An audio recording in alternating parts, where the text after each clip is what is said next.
UAE ലക്ഷ്യമാക്കി ഇറാനിൽ നിന്ന് നടത്തിയ വ്യോമാക്രമണ ശ്രമങ്ങൾ പ്രതിരോധ സേന വീണ്ടും തടഞ്ഞു.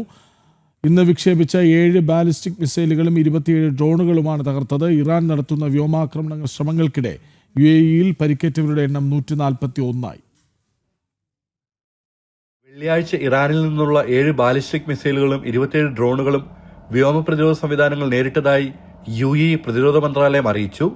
285 ബാലിസ്റ്റിക് മിസൈലുകൾ, 15 ക്രൂസ് മിസൈലുകൾ, 1567 ഡ്രോണുകൾ എന്നിവയാണ് ഇതുവരെ ഇറാനിൽ നിന്ന് എത്തിയതെന്നും ഇവയെ ഫലപ്രദമായി പ്രതിരോധിച്ചതായി മന്ത്രാലയം വ്യക്തമാക്കി.